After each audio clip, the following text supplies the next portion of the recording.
শুভেন্দু অধিকারীর মন্ত্রিসভায় জায়গা পেয়েছেন বিধাননগরের বিধায়ক শারদ মুখোপাধ্যায়। তিনি রয়েছেন আমাদের সঙ্গে, একটু কথা বলে জানার চেষ্টা করব। প্রথমেই অনেক অভিনন্দন, নতুন এই দায়িত্ব পেয়েছেন, অনুভূতি ঠিক কেমন? অনুভূতি তো ভালো হবে। কেউ কোনোদিন মন্ত্রিসভায় অনুভূতি খারাপ বলবে? খুবই ভালো।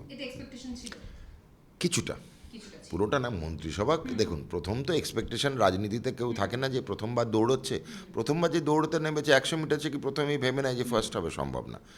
প্রথম যে আমাদের অতিক্রম করলাম জিত, সেটা হলো। তারপরে হয় যা হয়, মানুষের এক একটা করে, তখন মনে হয় যে এর একটু কাজও করি, আরও বেশি দায়িত্ব পেলে ভালো, চান্স পাওয়া, সেগুলোই হলো।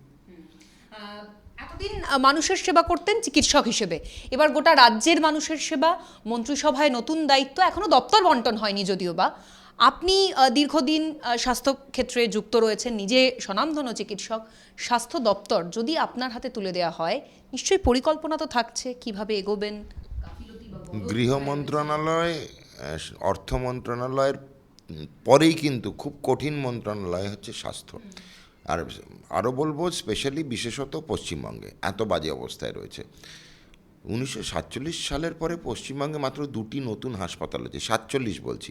কল্যাণী হাসপাতাল হয়েছে আর এইমস হয়েছে, আর কিন্তু হয়নি। বাকিগুলো ডিস্ট্রিক্ট হাসপাতাল ব্রিটিশ আমল থেকেই চলছিল, সেগুলো রং করা হয়েছে, হয়তো দুটো বিল্ডিং বাড়ানো হয়েছে। তো এই অবস্থায় পশ্চিমবঙ্গের জনসংখ্যা কত গুণ বেড়েছে আপনারা জানেন, কতটা স্বাস্থ্যের পরিষেবা বাড়া উচিত ছিল সেটা আপনারা জানেন। ন্যাশনাল হেলথ মিশনের জন্য কিছু জেলা হাসপাতালকে আমরা চেঞ্জ করেছি মেডিকেল কলেজে, সেটাও কিন্তু 70% অর্থনৈতিক সাহায্য এসছে কেন্দ্রীয় সরকার থেকে। রাজ্য সরকারের তরফ থেকে কোনো রকম আমরা পদক্ষেপ নিতে দেখিনি। এই পদক্ষেপ নেওয়া একটা, এটা হচ্ছে প্রথম স্তম্ভ আমাদের স্বাস্থ্য পরিষেবার পরিকাঠামোটা। এই যে রোজ বেড নেই সেই কান্নাটা যাতে কমে। 2 নম্বর যে স্বাস্থ্য চিকিৎসা, মেডিকেল এডুকেশন সার্ভিস, খুব বাজে অবস্থা। নরেন্দ্র মোদীজি একের পর এক নতুন মেডিকেল কলেজ খুলিয়ে দিয়েছেন, কিন্তু ম্যান পাওয়ার তো রাজ্য সরকারকে দিতে হবে, মানে চিকিৎসক শিক্ষক একটাও নেই। বিভিন্ন জেলার যে মেডিকেল কলেজগুলো আছে, চিকিৎসক শিক্ষকের সাংঘাতিক অভাব। পড়ুয়ারা হায় হায় করছে, তাদের পড়ার ইচ্ছে আছে, পড়ানোর লোক নেই। তো সেই দিকে আমাদের মনোনিয়োগ করতে হবে। হাসপাতালগুলোতে থ্রেট কালচার, যেটা আমরা আরজিকর কাণ্ডের সময় দেখেছিলাম, বহিরাগতদের আগমন, বিভিন্ন ওয়েলফেয়ার সোসাইটি যেগুলো রয়েছে, এই পুলিশ ওয়েলফেয়ার সোসাইটি, তাদের অবাধ যাতায়াত, এই বিষয়গুলোর দিকে কোনোভাবে স্বাস্থ্য ভবনটা প্রত্যক্ষভাবে এবং পরোক্ষভাবে, আগে পরোক্ষ ছিল, পরবর্তীকালে প্রত্যক্ষভাবে উত্তরবঙ্গের কিছু একজন চিকিৎসক আর কালীঘাটের একজন অর্থরোগ কী বলে আমাদের অর্থোপেডিক সার্জন, ইনি চালাতেন। এনার 2-3টে কেষ্টবিষ্টু ছিল, এক কেষ্টর নাম অভিজ্ঞ, আরেক বিষ্টুর নাম বিরূপাক্ষ। এদের অঙ্গুলি হেলনে স্বাস্থ্য সচিব অবধি চলতেন তখন। তো এই যে এটা কিসের থ্রেট, এটা থ্রেটের উদ্ভব কোথায় হলো, আঁতুড়ঘর কোথায়? কালীঘাট। যিনি কালীঘাটের আমাদের মহামান্য প্রাক্তন মুখ্যমন্ত্রী, উনি খুলে মঞ্চ থেকে থ্রেট দিতেন, তার শিক্ষায় এরা শিক্ষিত। অভিক বিরূপাক্ষ, ডক্টর দাস, রায়বাহাদুর উত্তরবঙ্গে, এদের থ্রেট কালচারে চলতো। এখন কিন্তু ভয় আউট, ভরসাহীন, লোকে বুঝে গেছে থ্রেটকে আর কেউ সহ্য করছে না। আরেকজনও আছে ওখানে, যেটা নাম শুনেছি, আরেকটি থ্রেট কালচারের লোক আছে, ক্যান্সার রোগ বিশেষজ্ঞ, তাকেও কিন্তু আমরা ব্যবস্থা নিতে হবে।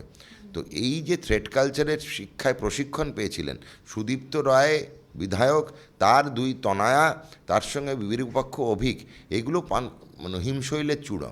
এদের সহায়তায় প্রত্যেকটা হাসপাতালে মাইনর থ্রেট কালচারের লোক ছিল। যেরকম হয় জেলা শাসক থাকে, চিফ সেক্রেটারি থাকে, এই চিফ সেক্রেটারি যদি আমাদের ডক্টর দাস আর ডক্টর রায় হয়ে থাকে, তাদের ডিপার্টমেন্টাল সেক্রেটারি অভিক বিরূপাক্ষ, জেলায় জেলায় থ্রেট কালচার চলতো। সহ্য করা হবে না, সবগুলোকে ব্যবস্থা নেওয়া হবে।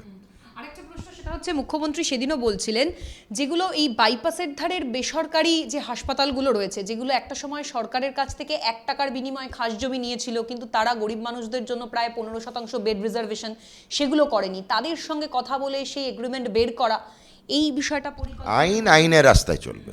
যদি ওরা সত্যি কোনো বেসরকারি হাসপাতাল 1 টাকার বিনিময়ে জমি পেয়ে থাকেন, তাদের যা নিয়ম আছে আইনের খাতায়, যদি 15 বা 10 বা 50 শতাংশ বেড গরিব লোকেদের জন্য রাখার কথা থেকে থাকে, তাহলে থাকতে হবে, রাখতে হবে। আমরা আইন মেনে চলবো, আমাদের নতুন করে তো কিছু বলছি না, যা আইন আছে পশ্চিমবঙ্গে সেটা মেনেই চলা হবে। বেসরকারি হাসপাতাল যদি তাদের নিয়ম না মেনে চলে, তাদেরকে মানার জন্য বলা হবে, নিশ্চয়ই মানবে। একটা অন্য প্রসঙ্গে যাচ্ছি, বর্তমানে তৃণমূলের ক্ষেত্রে যে ছবিটা দেখতে পাওয়া যাচ্ছে, যে আড়াআড়িভাবে বিভক্ত হয়ে যাচ্ছে একটা দল। অনেকে বলছে যে নতুন তৃণমূল গঠন হবে, বিভিন্ন সোশ্যাল সাইটগুলো দেখতে পাচ্ছে তৃণমূল লাইট ভার্সন চলে আসছে। এই যে এখন সবাই প্রায় বেসুরো গাইছে, নতুন করে একটা দল তৈরি করার চেষ্টা করছে, এটা কিভাবে দেখতে পাচ্ছেন? অনেকে বলছেন যে মহারাষ্ট্র মডেল এবার হতে চলেছে পশ্চিমবঙ্গের তৃণমূলের ক্ষেত্রে। মহারাষ্ট্র মডেল বলে কিছু নয়, আসলে এখানেই যারাই দেখবে একটু দলের বাজে অবস্থা রয়েছে।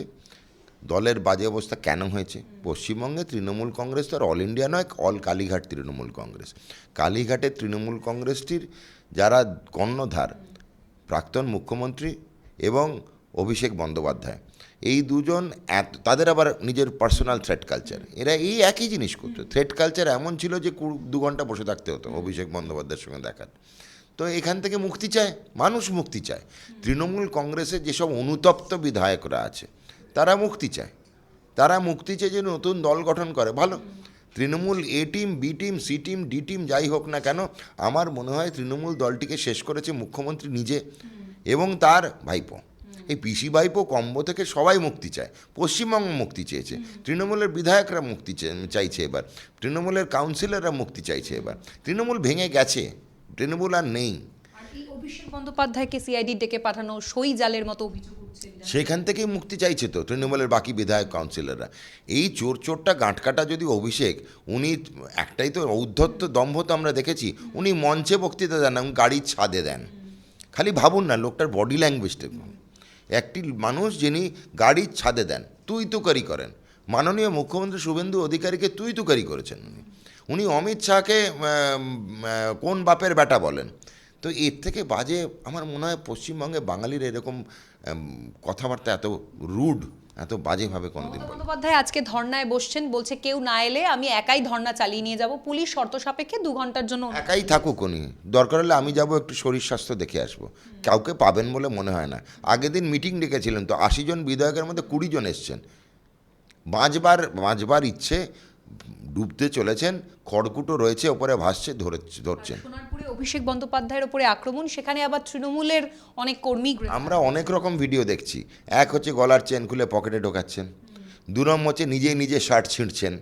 হ্যাঁ, তো এগুলো তো মানুষ তো বোকা নয়। অভিষেক বন্দ্যোপাধ্যায় ক্লাস 12 পাস নয়, ওনার থেকে বেশি বুদ্ধি আমাদের সাংবাদিকরাও রাখে।